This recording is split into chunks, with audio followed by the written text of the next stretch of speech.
আসসালামু আলাইকুম রহমতুল্লাহ ওয়া বারাকাতু। সুপ্রিয় দর্শক শ্রোতা, আজকে আপনাদের সম্মুখে হজের পটভূমি নিয়ে আলোচনা করব ইনশাআল্লাহ বিইذনিল্লাহ। সুপ্রিয় দর্শক শ্রোতা, হজের বিধান শুরু হয়েছে আদম আলাইহিস সালাম থেকে এবং বাইতুল্লাহ ভিত্তি স্থাপনের পর থেকে তওয়াফ এবং জিয়ারতের কার্যক্রম চলছে, আজও পর্যন্ত চলছে, কোনোদিন বন্ধ হবে না ইনশাআল্লাহ।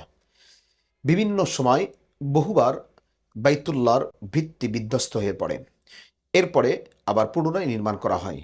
নূহ আলাইহিসসালামের মহাপ্লাবনের সময় এটা নিশ্চিহ্ন হয়ে যায়। আল্লাহ রাব্বুল আলামিন জিবরিল আলাইহিসসালামের মাধ্যমে আবার ইব্রাহিম আলাইহিসসালামকে এই জায়গাটি চিহ্নিত করে দেন। ইব্রাহিম আলাইহিসসালাম আবার পুনরায় বাইতুল্লাহর ভিত্তি পুনরায় নির্মাণ করেন। শুভ দর্শক শ্রোতা, এরপর আল্লাহ রাব্বুল আলামিন ঘোষণা দিয়ে দেয় ইব্রাহিম আলাইহিসসালামকে যে তুমি ঘোষণা দিয়ে দাও হজের। আল্লাহ রাব্বুল আলামিন সে ব্যাপারে কোরআনে কারিমে বলেন, ওয়াদ্দিন ফিন্নাস বিল হজ্জি ইয়াতুকা রিজালান ওয়া আলা কুল্লি দামিরিন ইয়াতিনা মিন কুল্লি ফাজ্জিন আমিক।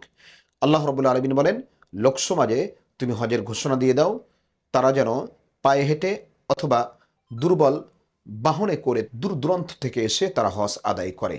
সুপ্রিয় দর্শক শ্রোতা, ইব্রাহিম আলাইহিস সালাম আল্লাহ রাব্বুল আলামিনের কাছে বললেন, আয় আল্লাহ, এই জনমানবহীন এক মরুভূমি অঞ্চলে এখানে আমার ঘোষণা কারা শুনবে? আল্লাহ রাব্বুল আলামিন বললেন, তুমি ঘোষণা দিয়ে দাও, পৌঁছিয়ে দেওয়ার দায়িত্ব আমার। সুপ্রিয় দর্শক শ্রোতা, এরপর ইব্রাহিম আলাইহিস সালাম আল্লাহ রাব্বুল আলামিন নির্দেশে তিনি ঘোষণা দিলেন, হে লোক সকল, তোমাদের উপর হজ ফরজ করা হয়েছে। আল্লাহ রাব্বুল আলামিন বাইতুল্লাহকে নির্মাণ করেছেন, সুতরাং তোমরা তোমাদের পালনকর্তার আদেশ পালন করো।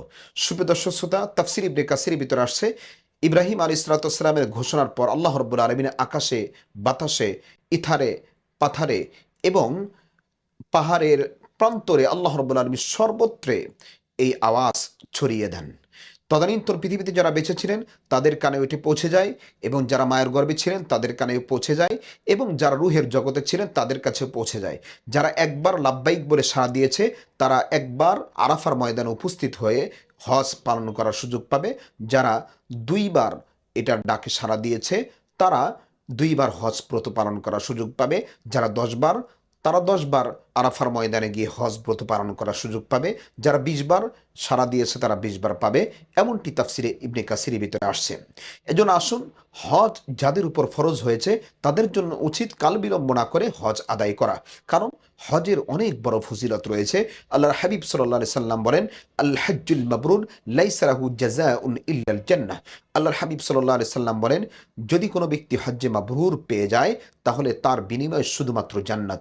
এজন্য এই জান্নাতের সুসংবাদ যেহেতু আল্লাহ রাসূল সাল্লাল্লাহু আলাইহি সাল্লাম দিয়েছেন, এজন্য কাল বিলম্ব না করে হজ ফরজ হওয়ার সাথে সাথে আমরা হজকে গুরুত্ব দিয়ে আদায় করি।